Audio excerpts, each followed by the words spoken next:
Bom dia, eu sou Alexandre Matias, esse é mais um Climatias diário. Hoje é quarta-feira, dia 3 de junho de 2020. Como é que estão as coisas por aí? Espero que tudo bem. Continuamos esse clima frio, esse tempinho miserável, né? E hoje é quarta-feira, dia da newsletter. Então, se você não se inscreveu ainda, manda um salve lá no trabalho sujo por e-mail, @gmail.com. Pede a newsletter e se quiser também colaborar com o meu trabalho, também fala comigo que eu passo o número da minha conta e você manda para mim o que você acha que pode mandar para colaborar com o meu trabalho. Estou fazendo isso aqui voluntariamente, não só o Climatias, como o Trabalho Sujo, Vida Fodona, enfim. As coisas que eu faço aqui quase como um misto de vocação e sacerdócio, que eu realmente gosto de fazer e não estou só pela grana. Mas em tempos de quarentena está tudo mais difícil para todo mundo, inclusive para você doar, né? Então não sei se, por mais que você queira, não é uma coisa tão simples assim, mas me dá um salve lá no trabalho sujo por e-mail, @gmail.com, que eu pelo menos te incluo na newsletter. A newsletter recapitula o que rolou durante a semana no Trabalho Sujo, meu site, para quem não sabe também, né? Tem muita gente caindo de paraquedas nos vídeos e sem saber que eu comando um site há quase 25 anos chamado trabalhosujo.com.br.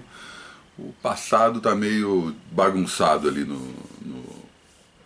no histórico, mesmo porque os quase 5 primeiros anos do Trabalho Sujo ele não era um site ainda, ele era uma coluna no jornal no interior de São Paulo. Eu fiz Unicamp e comecei o Trabalho Sujo justamente em Campinas, no falecido Diário do Povo. Depois eu conto mais a história por aqui. Mas, né, desde 2000 ele está online, só que não nesse mesmo endereço. Passei pelo Geocities, quem lembra? Fui um dos integrantes originais do Gardenal, primeiro consórcio de blogs do Brasil, e depois com o Bruno e o Arnaldo, que eu conheci no Gardenal. Na verdade, eu os trouxe para o Gardenal, já conhecia eles da internet. Bruno Natal e Arnaldo Branco, os dois já deram suas dicas aqui nos Climatias passados. E eu chamei o Gustavo Mini, gaúcho, grande brother, inclusive estou devendo chamá-lo aqui para dar dicas aqui também.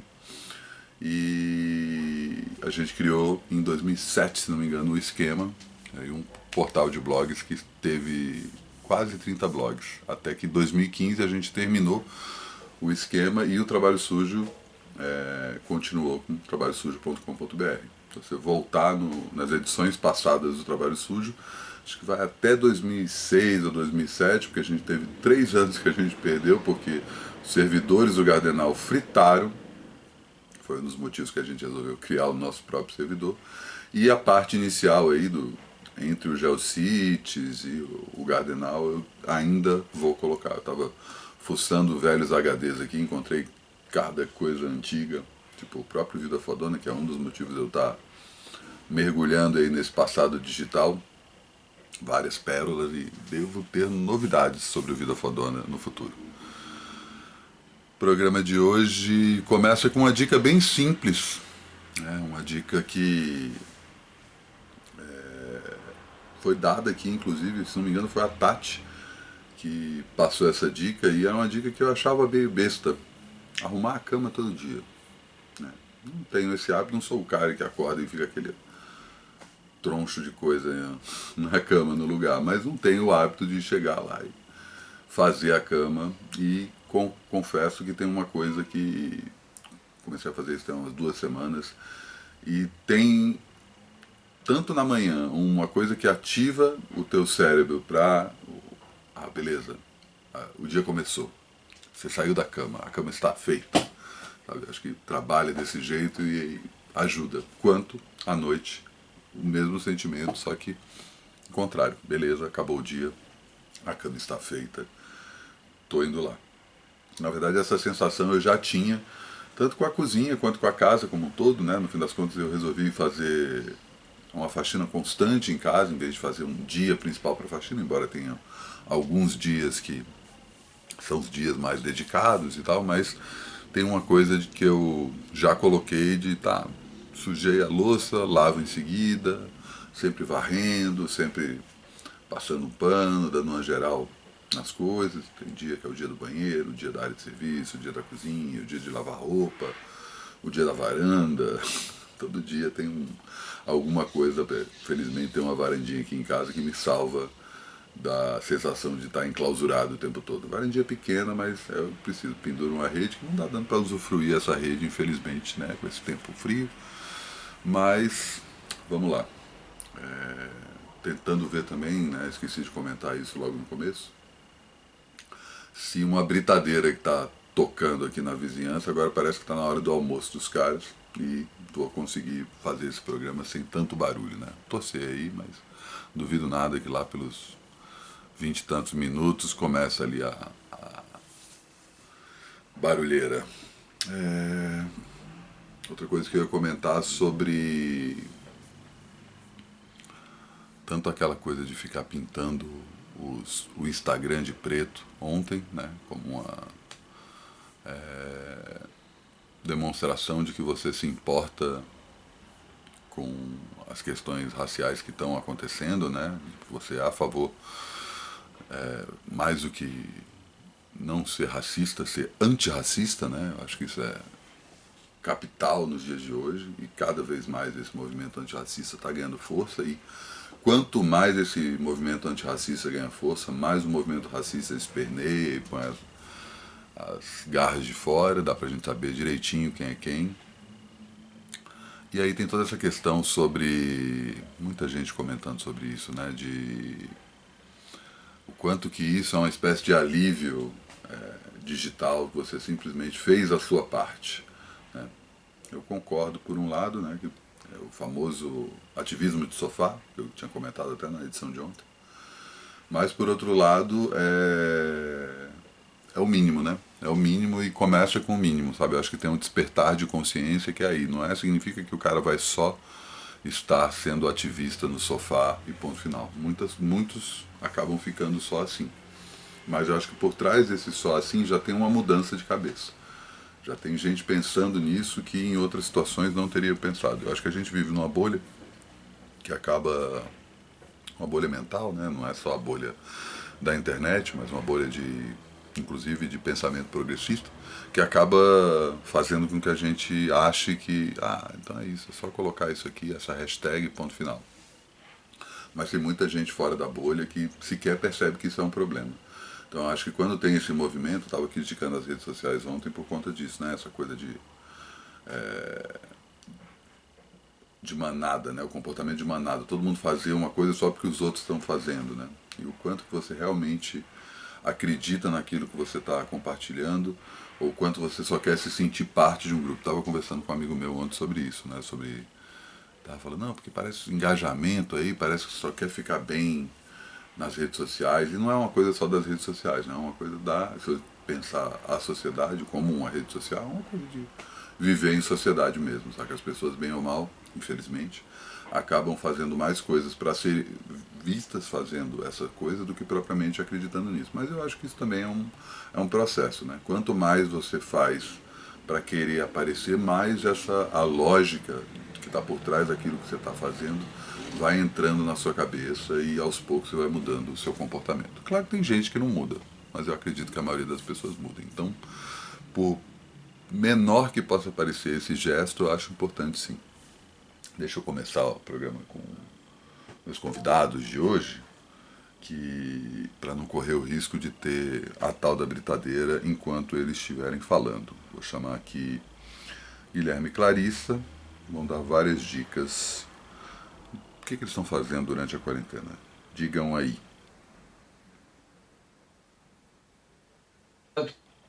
Opa, peraí, agora vai. Fala, Matias, tudo bem? Obrigado pelo convite. A gente está aqui para falar como a gente está suportando essa quarentena, o que a gente tem visto, lido, ouvido. Então, acho que a minha primeira dica seria aproveita para vestir igual ao seu namorado.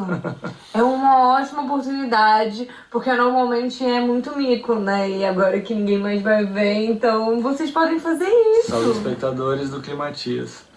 Mas, falando sério, a gente tem usado nosso tempo assistindo muita coisa, né? Algumas coisas que a gente já assistia, a gente reassistiu tudo de Rick and Morty para assistir a temporada nova, a gente gosta muito. mas muita coisa nova também. A gente viu uma série que a gente ficou louco, se chama Dave. Muito bom. Não tem no Brasil ainda, mas dá pra achar fácil em torrent, streaming e tal. E pra quem gosta do mundo da música é muito legal, sobre um rapper branco e que ele tem uma deformação no pau.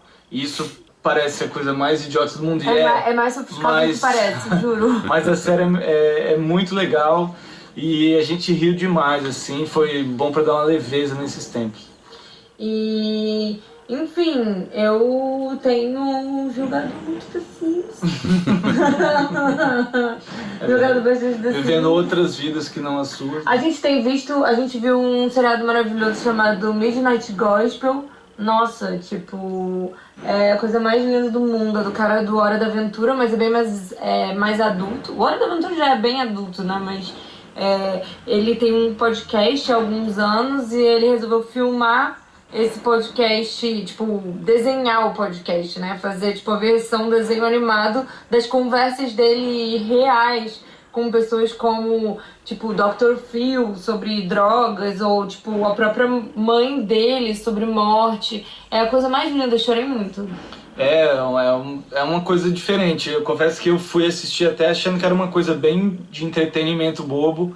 Mas mais pro Rick and Morty, né? Que, mas tipo, é bem filosófico, mas... assim, faz você refletir sobre religião, morte, drogas, tudo isso que ela falou. É muito poético, é bem legal, né? É lindo demais. E nesse período de quarentena, eu fiz o que acho que 90% dos homens brancos acima de 30 têm vontade de fazer.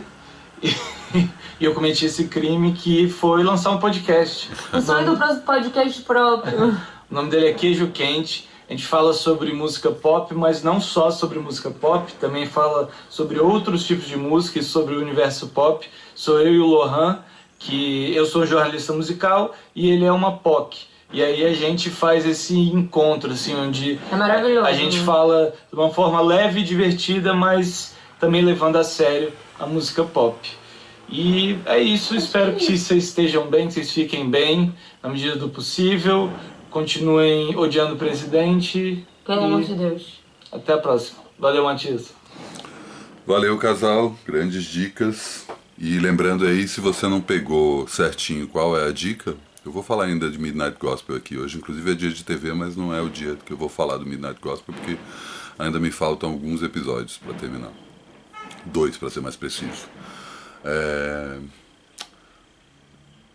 As dicas são sempre colocadas no Trabalho Sujo. Você entra lá, tem tanto o Climatias quanto o Bom Saber, que é o meu programa semanal de entrevistas, que essa semana entrevistei o Negro Léo, e tem novidades vindo aí para o próximo sábado. Se você colabora com o meu trabalho, você recebe já o Bom Saber no sábado, essa newsletter do Clube Trabalho Sujo, além da festa solo que eu discotequei na segunda anterior. Mas tanto os nomes das dicas quanto os links para essas dicas, né? Em alguns casos as dicas são sites e tal, como o caso do podcast do Gui. Então os links estão todos lá no Trabalho Sujo. Então você entra lá, tem lá o Climatias Diário. Ainda estou encafifado com esse nome, tem algumas edições ainda, 21 edições, melhor dizendo, para definir se eu vou continuar chamando de Climatias Diário ou não. Cadê a série que eu vou falar hoje? Porque quarta-feira, né? Domingo é filme, segunda é disco, terça-feira é livro, quarta-feira é dia de TV. E eu vou pegar um clássico pessoal aqui. Fringe. Manjam? 3 temporadas, a série que o J.J. Abrams fez depois do Lost.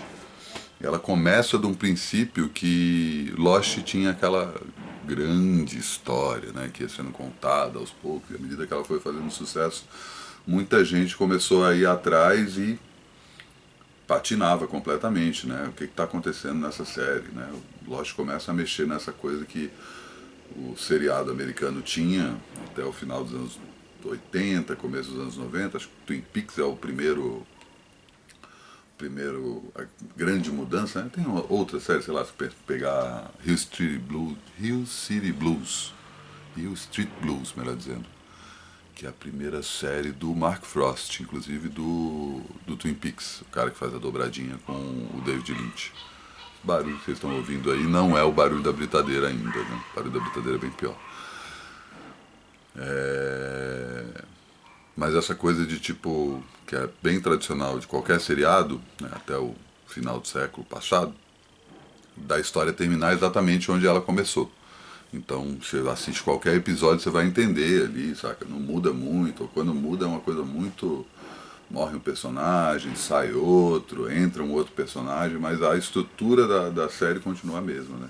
E Lost tinha essa crítica, e o J.J. Abrams resolve pensar nisso. Pô, como é que eu consigo contar uma história que, em vez de ser uma longa história que tem que ser acompanhada, tem só histórias pontuais, né? E ele começa fazendo isso com Fringe, que à medida que Fringe vai rolando, ele vai interligando essas séries, né? O pressuposto da série começa a partir de um problema bizarro num voo também, como em Lost. Eu acho que ele faz isso de propósito, inclusive, para falar assim, é o novo Lost, tem um avião também.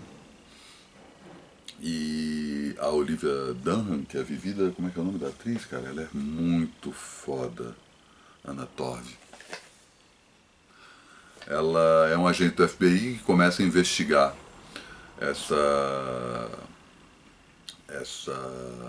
esse incidente bizarro, né? Nem propriamente um acidente, que acontece nesse voo. A primeira cena do primeiro episódio já é essa cena que você fala assim, caralho, pra onde que esse seriado vai? E aos poucos ela começa a se ligar que a pessoa que pode ajudá-la é um cientista que está num hospício. O cientista Walter Bishop, que para mim é o melhor cientista louco, pelo menos da televisão. Eu acho que ele até é o melhor cientista louco da cultura pop, assim. Olha que a lista é ótima, mas o Walter Bishop também, vivido pelo... Cadê o nome do cara? Pô, como é que... Perdi o nome dele aqui, cara. Não tá logo de cara? Pera aí, cara, como assim? John Noble. John Noble, inclusive, acho que fez Senhor dos Anéis. Eu nunca vi Senhor dos Anéis, então não tem essa referência.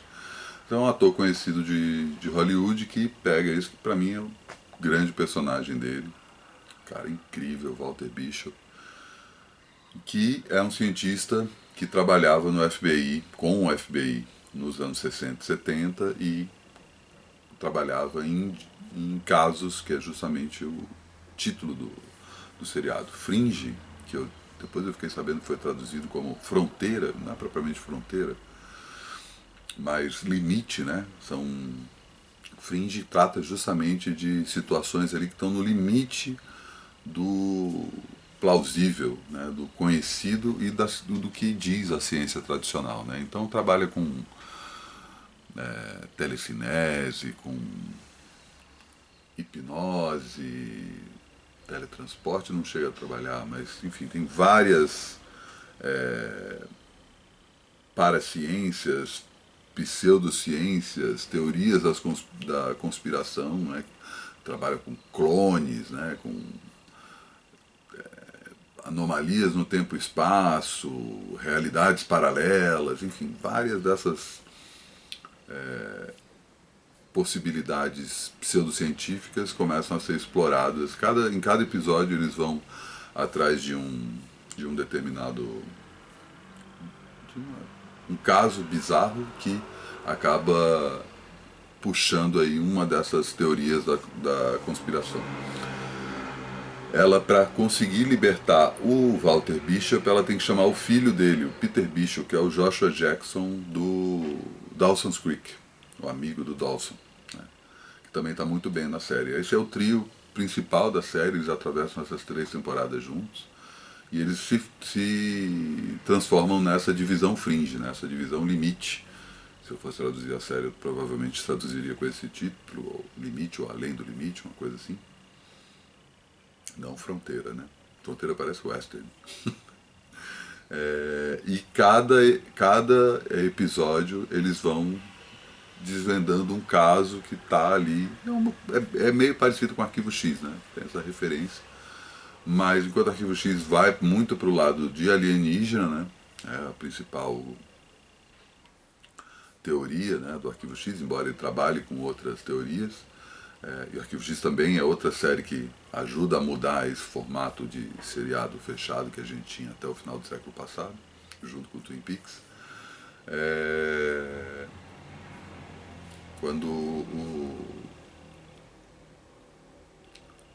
a divisão Fringe é formada, eles começam a investigar cada episódio investiga uma dessas coisas e a relação dessa anomalia científica com experimentos que o Walter fez quando ele ainda era são, porque é isso, né? Aí o Walter, apesar de ter saído do hospício, garante ótimas cenas de humor, às vezes involuntário, às vezes completamente nonsense, mas sempre bom.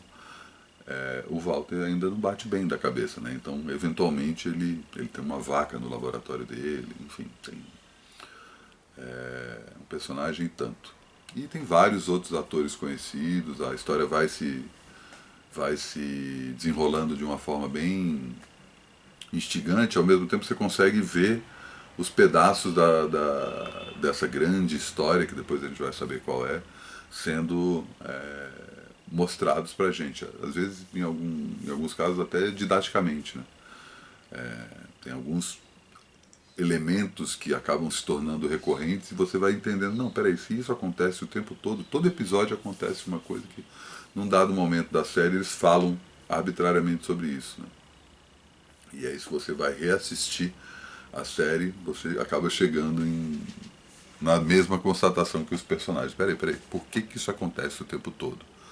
E aí, né, não vou contar mais para não dar muito spoiler. Não sei se está nas plataformas de streaming. Aliás, até o Wilson comentou outro dia que eu falei do Battlestar Galactica e tá no Amazon Prime, então recomendo. E como o Battlestar Fringe também tem um bom final, embora não seja um final nota 10, assim, não entra como as séries das melhores séries de todos os tempos, mas é muito boa, eu adoro mesmo. E tem momentos assim, eu tenho até uma camiseta que eu queria fazer do Fringe que, enfim, não posso nem contar aqui porque é um spoiler, mas é uma camiseta que tem um impacto bonito. Um dia eu faço. Chegando aí ao fim do Climatias, olha aí, 22 minutos, e hoje eu vou extrapolar, abusar um pouco com essa questão dos vídeos, que eu passo aqui no final. Vou passar 2 vídeos. Não sei se vocês já viram, que rolou por conta desses protestos que estão acontecendo nos Estados Unidos pela morte do George Note, é esse o nome do cara? Desculpa, esqueci agora. Não tenho a cola muito fácil para falar, mas enfim, o cara que foi morto pela polícia, linchado, né? À luz do dia, em frente às câmeras, e deu origem a uma série de protestos que estão se espalhando pelo mundo, né? Como eu disse, próximos dias vão ser bem intensos. Eu nem estou falando de Brasil, mas embora isso tenha de alguma forma servido como fagulha para os protestos antifascistas que a gente começou a ver aqui e que espero continue. Ela chama Why buildings are burning is because Tamika Mallory. Ela foi entrevistada por um canal de TV e ela manda um discurso pesado e vou chamá-la aqui para vocês ouvirem esse discurso dela. Tá com legenda, como sempre. E lembrando que todas essas dicas de vídeo que eu coloco no final, tirando a última depois dessa, que eu vou trazer 2 vídeos hoje, estão lá no meu canal do YouTube, uma playlist chamada Diga Lá. Então diga lá, Tamika Mallory.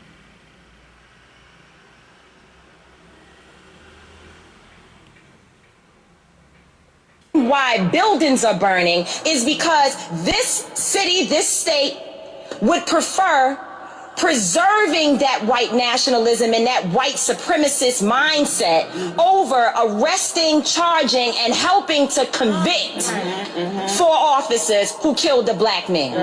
That is the reality of what we're dealing with. This is not just a few cops doing things across the country. This is not a good cop versus bad cop situation. This is Ahmaud Arbery being shot down by white men on the streets of Georgia. Breonna Taylor being killed in her home. This is in New York City, where we were until freedom. We were just in New York fighting the police officers who, in the name of social distancing, were damn near killing black young people on our streets. This is a coordinated activity happening across this nation. And so we are in a state of emergency. Black people are dying in a state of emergency. We cannot look at this as an isolated incident. The reason why buildings are burning are not just for our brother George Floyd. They're burning down because people here in Minnesota are saying to people in New York, to people in California, to people in Memphis, to people all across this nation, enough is enough. And we are not responsible for the mental illness that has been inflicted upon our people by the American government, institutions, and those people who are in positions of power. I don't give a damn if they burn down Target, because Target should be on the streets with us, calling for the justice that our people deserve. Where was AutoZone at the time when Philando Castile was shot in a car, which is what they actually represent? Where were they? So if you are not coming to the people's defense, then don't challenge us when young people and other people who are frustrated and instigated by the people you pay. You are paying instigators to be among our people out there throwing rocks, breaking windows, and burning down buildings. And so young people are responding to that. They are enraged, and there's an easy way to stop it. Arrest the cops. Charge the cops. Charge all the cops. Not just some of them, not just here in Minneapolis. Charge them in every city across America where our people are being murdered. Charge them everywhere. That's the bottom line. Charge the cops. Do your job. Do what you say this country is supposed to be about, the land of the free for all. It has not been free for black people, and we are tired. Don't talk to us about looting. Y'all are the looters. America has looted black people. America looted the Native Americans when they first came here. So looting is what you do. We learned it from you. We learned violence from you. We learned violence from you. The violence was what we learned from you. So if you want us to do better, then damn it, you do better. Muito bom, hein? E vou fazer aqui o contraponto disso, chamando o meu amigo Leandro Emicida para, enfim, completar isso. Infelizmente esse vídeo eu não achei no YouTube, ele está no Twitter, então ele não entra na tal playlist Diga Lá que eu falei. Mas diga lá, Emicida. Eu acho que a gente vive uma série de situações insustentáveis, né? A gente agora está com um pouco mais de 15 ou 20 minutos de programa, eu não sei. Mas olha a quantidade de coisas que a gente elencou, e a gente está falando da história recente desse país. Se a gente fosse aprofundar em questões estruturais, tem muito mais morte, muito mais violência, muito mais destruição que está afetando a vida de outras pessoas que estão longe dos meios de comunicação, saca? O que aconteceu desde a semana passada, né, meu? Pensa que semana passada a gente estava aqui falando sobre o quão destruidor de futuro, não só das pessoas pretas, mas do futuro desse país, era viver num lugar onde uma criança de 14 anos que está cumprindo sua quarentena em casa é alvejada por uma bala de um grupo de outras 72 que arrebentaram sua casa, sacou? Eu fiquei pensando aqui antes que eu nem sou o cara mais antigo desse programa, o João tem esse título, sacou? Mas só no tempo que eu tô aqui, quantas crianças pretas foi morta pelo Estado brasileiro? Entendeu? Ágata, Davi, João, semana passada João Pedro. E esses são os casos que a gente vê ganhar visibilidade, mano. Se a gente vai pro norte, se a gente vai pro centro-oeste e pega a situação das tribos indígenas, a gente tem situações mais desesperadoras do que essa que já faz a gente chorar. E sabe o que acontece, mano, com quem mata um inocente desse nesse país? Principalmente quando veste uma farda? Nada, mano. Entendeu?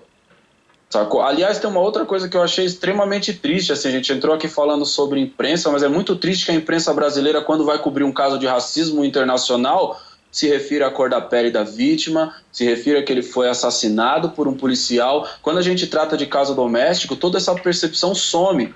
E aí se trata esse tipo de assunto como se ele fosse uma grande suposição. E se alguém levanta esse ponto e fala: existe uma situação que estruturalmente assassina pessoas pretas, a gente recebe colunista dizendo que é vitimista, político imbecil reverberando esse mesmo tipo de discurso. Até nisso o viralatismo do Brasil impera, saca, mano? A gente só aceita debater o racismo se a gente for pautado pelos Estados Unidos. O racismo do Brasil, ele pode seguir matando à vontade, nadando de braçada. Eu não tenho mais nem palavra para descrever como é a situação que a gente vive. Eu sou pai de 2 meninas pretas, mano, sacou?